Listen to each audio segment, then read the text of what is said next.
যাওয়ার সময় শুধু এইটুকুই বলে গিয়েছিল ভদ্রতার খাতিরে, ভালো থাকবেন। তখন খুব করে বলতে ইচ্ছা করছিল, যেই মানুষটা ভালো রাখার দায়িত্ব নিতে পারেনি সেই মানুষটার মুখে এই কথাগুলো শোভা পায় না। কিন্তু কোনো এক অদৃশ্য বাধার কারণে বলতে পারিনি। এই পৃথিবীতে কেউ কাউকে ছাড়া মরে না, কষ্ট হলেও বেঁচে থাকে। আমিও ছিলাম। আমি আবারও লেখালেখিতে মনোযোগ দেই, তবে এইবার আমার লেখাগুলো একটু বিরহ কেন্দ্রিক হয়। যখন খুব বেশি খারাপ লাগতো, একাকিত্ব অনুভব করতাম, তখনই অবনী নামের একটা মেয়েকে আমি ফোন দিতাম। তার সাথে কথা বললে কেন জানি আমার অনেক ভালো লাগতো। মেয়েটা আমার গল্প নিয়মিত পড়তো, আমার কবিতাগুলো অনুভব করত। সেখান থেকে মেয়েটার সাথে পরিচয়। আমার পছন্দের রাজকন্যার অনুভব করে আমি যেই কবিতাগুলো লিখেছিলাম, তাকে দু একটা কবিতা মাঝে মাঝে সেই অবনী নামের মেয়েটাকে শোনাতাম। সে মুগ্ধ হয়ে শুনত।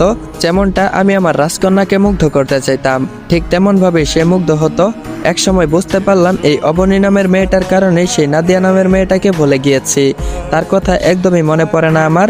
আমি যে অবনী নামের মেয়েটাকে ভালোবাসি সেরকম কোনো কিছুই না, তবে মেয়েটা আমার ভেতরটা বুঝতে পারে। আমার কবিতার অস্তিত্বগুলো সে অনুভব করতে পারে।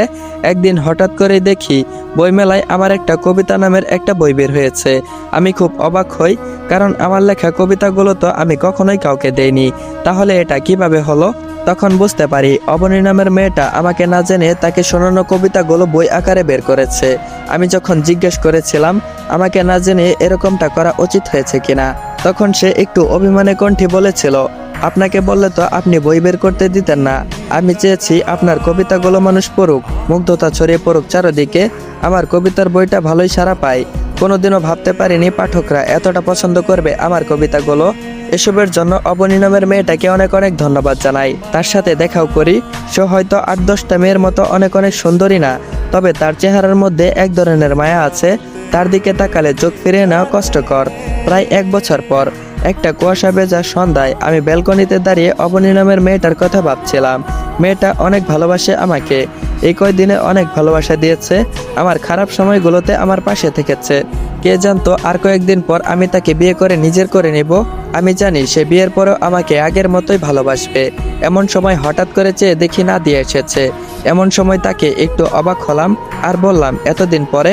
নাদিয়া বলল, আমি একটা বছর নিজেকে গুছিয়ে নিয়েছি, নিজেকে চিনেছি, নিজেকে দেখেছি। কয়েকটা ছেলের সাথেও কথা বলেছি বিয়ে করব বলে, কিন্তু হয়নি। সবাই ভোগ করতে চেয়েছে, সুযোগে সদ্ব্যবহার করতে চেয়েছে। আমি বললাম, তুমি তো এটাই চেয়েছিলে। কাপুরুষের অসমর্থতা স্পর্শ হয়তো তোমাকে মুগ্ধ করতে পারেনি, তাই চলে গিয়েছিলে। নাদিয়া বলল, আমি আপনাকে ছাড়া ভালো থাকতে পারিনি। এটা বলবো না যে সব সময় আপনার কথা মনে করেছি, তবে হ্যাঁ, আমার মনে হয়েছে আমার ভালো থাকার জন্য আপনাকে খুব দরকার। আপনার মতো করে কেউ আমাকে ভালো রাখতে পারবে না। অনেক পরে হলেও আমি বুঝেছি, আমরা কি আবারও এক হতে পারি? আমি বললাম, তোমার ওপর আমার কোনো রাগ নেই, অভিমান নেই, তবে অনেকটা দেরি হয়ে গেছে। আমি আর আগের মতো নেই। আমার সাথে থাকলেও আগের মতো আর ভালোবাসতে পারবো না তোমাকে। তুমি অন্য কারোর সাথেই ভালো থাকতে পারবে। আমি অন্য একজন মানুষকে কথা দিয়েছি, তাকে সারা জীবন ভালো রাখার দায়িত্ব নিব। নাদিয়া এই প্রথম আমাকে জড়িয়ে ধরে অনেকক্ষণ কাঁদলো। সে হয়তো আমাকে না পাওয়ার জন্য আফসোস করছে। আমরা মানুষরা বড়ই অদ্ভুত। যখন একটু ভালোবাসা পাওয়ার জন্য দিনরাত আমরা প্রার্থনা করি, তখন কেউ তাকে পাত্তাই দিই না। কিন্তু একসময় সেই মানুষটা যখন অন্য কারো হয়ে যায়, তখন তাকে পাওয়ার জন্য আফসোস করি। যেমনটা এখন নাদিয়ার হচ্ছে। নাদিয়ার জলভরা চোখে চলে যায়, আর আমি ব্যালকনিতে দাঁড়িয়ে তার চলে যাওয়ার দিকে তাকিয়ে থাকি। এইভাবেই অনেক দিন কেটে যায়। অবনী আমার কাঁধে মাথা রেখে বসে আছে। আমি তার নরম হাতে হাত রেখেছি। অবনী বলল, কাল তো আমাদের বিয়ে, বাসর রাতে কি করবে ভেবেছো? আমি বললাম, কিছুই করব না, তবে তোমাকে ঘুমাতে দিব না, সারা রাত জাগিয়ে রাখবো। অবনী বলল, অসভ্য, সারা রাত জাগিয়ে রেখে আমাকে কষ্ট দিতে বুঝি তোমার খুব ভালো লাগবে। আমি বললাম, কষ্ট কেন দিব?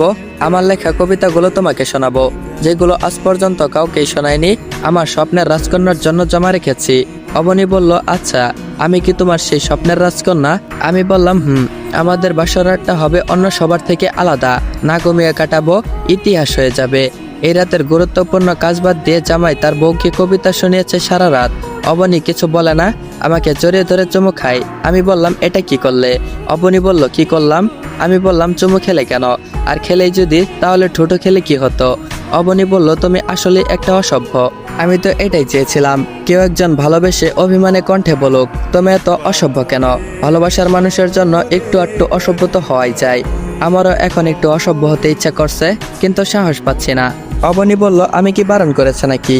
তারপর আর কি গাইস, বাকিটুকু ইতিহাস, বাকিটুক তোমাদের না জানলেও চলবে।